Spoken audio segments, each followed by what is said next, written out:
You've heard the word spirit a million times, right? For thousands of years, it's been the stuff of philosophy and religion.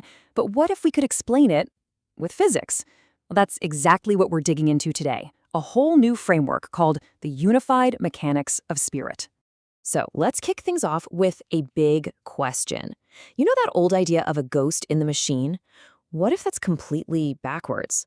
What if the spirit isn't some ghost at all, but the machine itself when it's all working together in perfect harmony?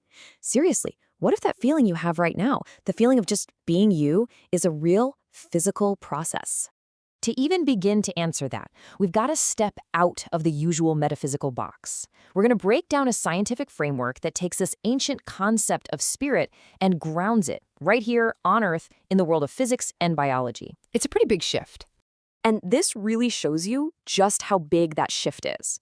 On one side, you've got the common view, right? Spirit is some separate, floaty, non-physical thing. But on the other side, well, that's the model we're exploring.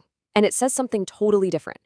It argues that spirit is an integrated, physical state of a complex system. It's not separate from the body.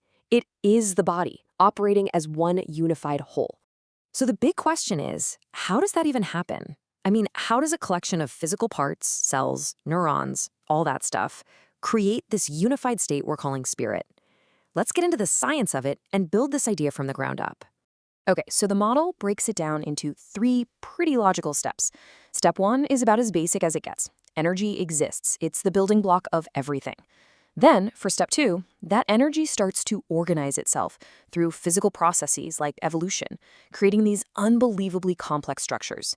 But step 3, this is the real game changer. Those structures become so interconnected that information stops being trapped in little pockets. Instead, it gets synchronized and distributed across the entire system. Now, I know synchronized, distributed information sounds kind of techy and abstract. So to make this whole thing click, let's use an analogy that just works perfectly. Think about a symphony orchestra.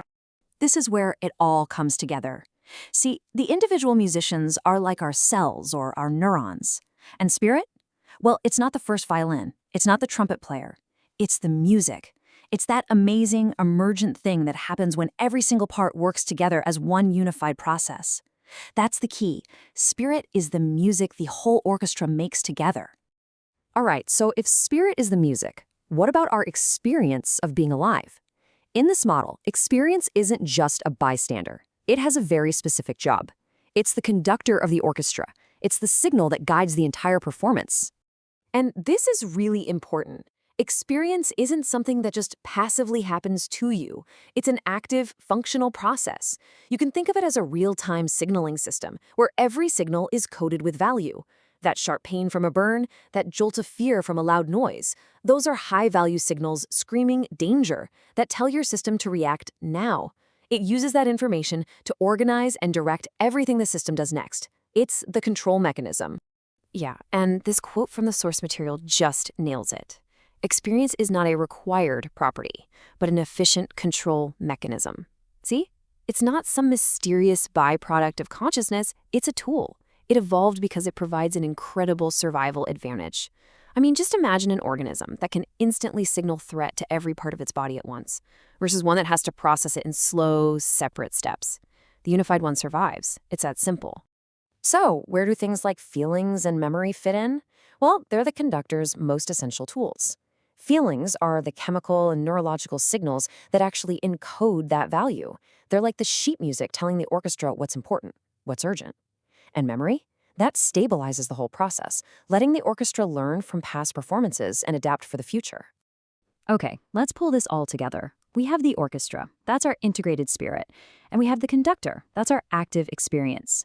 Now let's see what this model says about the self. So who are you in all of this? According to this framework, the self isn't some little person in your head pulling levers. It's actually a constructed feature of this entire unified process. It's what arises from the constant dynamic alignment of all your internal signals, your memories, and how you interact with the world. You could almost say the self is the ongoing story the orchestra tells itself about its own music. All right, let's just do a quick recap of the core ideas. First, spirit is a physical integrated state, the orchestra. Second, experience is a functional signaling process that directs it, the conductor. Third, feelings are the value-coded signals that guide that conductor. And finally, the self is a constructed feature that emerges from this whole process. And that all leads us to one last, pretty mind-bending question, doesn't it? Because this entire model suggests our sense of self isn't some fixed, solid thing. It's an ongoing process, something that's always being built. So I'll leave you with this to think about. If the self is a constructed feature, what does that mean for who we really are?